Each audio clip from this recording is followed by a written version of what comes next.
अस्सलाम वालेकुम, मैं हूं डॉक्टर सादिया सलीम। जिस तरह से मैंने अपनी पुरानी वीडियो में डिस्कस किया था कि प्रेगनेंसी में क्या करना सेफ होगा और क्या अनसेफ, इसमें मैं बहुत से पॉइंट्स आपके क्लियर कर चुकी हूं कि क्या डाइट हमें लेनी चाहिए जो सेफ होगी, जो बच्चे के लिए हेल्दी रहेगी, किस तरह का पोस्चर हमें थ्रू आउट द प्रेगनेंसी रखना चाहिए और क्या ट्रैवल करना सेफ है या नहीं। तो ये पॉइंट्स क्योंकि मैं अपनी प्रीवियस वीडियो में बता चुकी हूं तो आप उन्हें जाकर ध्यान से देख सकते हैं। उसी वीडियो को कंटिन्यू करते हुए मैं आगे के पॉइंट्स क्लियर करती हूं। तो उसमें सबसे पहला पॉइंट आता है कि प्रेगनेंसी के साथ साथ बहुत सी ऐसी प्रॉब्लम्स हैं जो हमें हो जाती हैं, जैसे कि डेंटल कैविटीज, जिसकी वजह से दांत में दर्द हो रहा है।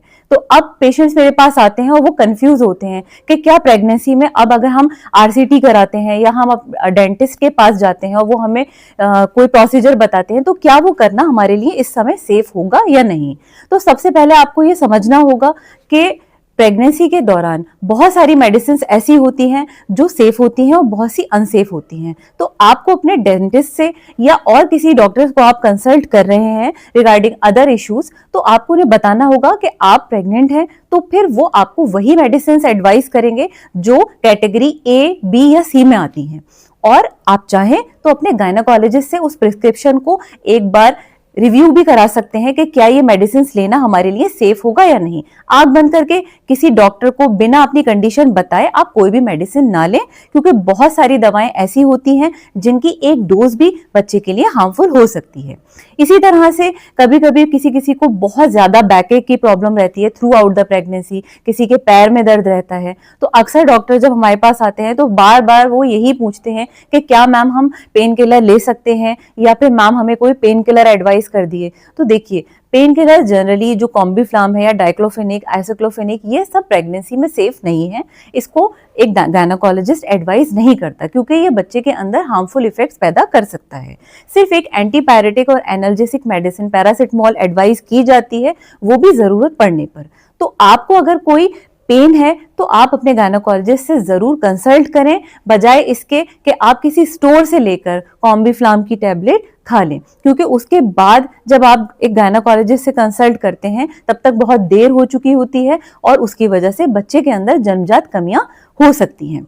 इसी तरह से वैक्सीनेशन रिलेटेड क्वेरीज मेरे पास आती रहती हैं कि मैम किस तरह की वैक्सीन हम प्रेगनेंसी में ले सकते हैं जो हमारे बच्चे को हार्मफुल इफेक्ट्स नहीं देंगी। तो प्रेगनेंसी के अंदर generally T tap vaccine safe होती है, उसमें टेटनस की डोजेस दी जाती हैं, फ्लू और पर्ट्यूसिस की।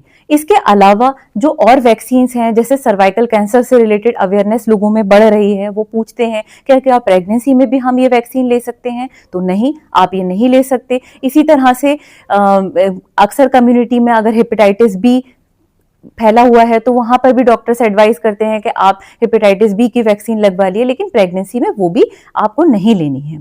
तो इसी तरीके से बहुत सारे लोग रुबेला के बारे में क्वेश्चन करते हैं कि रुबेला वैक्सीन क्या प्रेगनेंसी में सेफ है। तो आपको ये सारी वैक्सीन प्रेगनेंसी में नहीं लेनी है। प्रेगनेंसी में आपका गायनेकोलॉजिस्ट जो वैक्सीन टी टैप एडवाइस कर रहे हैं उसके अलावा कोई भी वैक्सीन सेफ नहीं है।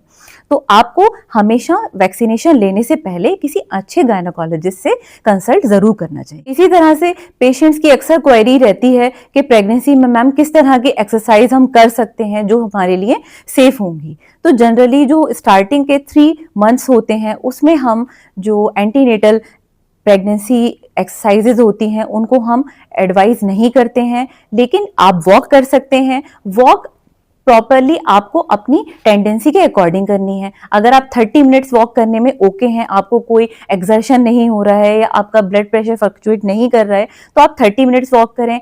आप 30 to 1 आवर भी वॉक कर सकते हैं, लेकिन ये आपकी टेंडेंसी के ऊपर डिपेंड करता है। इसी तरह से डीप ब्रीदिंग एक्सरसाइजेज भी through out the journey of pregnancy safe होती हैं, क्योंकि उससे माइंड रिलैक्स होता है, स्ट्रेस फ्री रहता है और ब्लड सर्कुलेशन भी इंप्रूव करता है। लेकिन बाकी जो एंटीनेटल एक्सरसाइजेज होती हैं वो आपको अपने गायनेकोलॉजिस्ट से कंसल्ट करके ही करनी चाहिए, क्योंकि कुछ ऐसी कॉम्प्लिकेटेड कंडीशंस होती हैं जिसमें स्टार्टिंग ट्राइमेस्टर में अबॉर्शन होने का खतरा रहता है, या फिर प्लासेंटा प्रीविया वाली कंडीशन जिसमें प्लासेंटा लो लाइंग है, तो उसमें एक्सरसाइजेस डॉक्टर्स कंप्लीटली अवॉइड करने के लिए बोलते हैं। तो जनरली वॉक करना और डीप ब्रीदिंग एक्सरसाइज करना through out the pregnancy safe है, आप उसको फॉलो कर सकते हैं। 90 to 95% पेशेंट्स में उससे कोई हार्मफुल इफेक्ट्स नहीं आते हैं।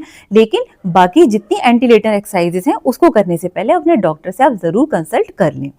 तो मैं most of the points cover कर चुकी हूँ जो आप अधिकतर मुझसे पूछ रहे हैं आजकल। लेकिन फिर भी अगर कोई कंफ्यूजन या कोई क्वेरी है जो रह गई हो तो आप मुझे कमेंट बॉक्स जरूर करें ताकि मैं उस पर भी रिप्लाई कर सकूं।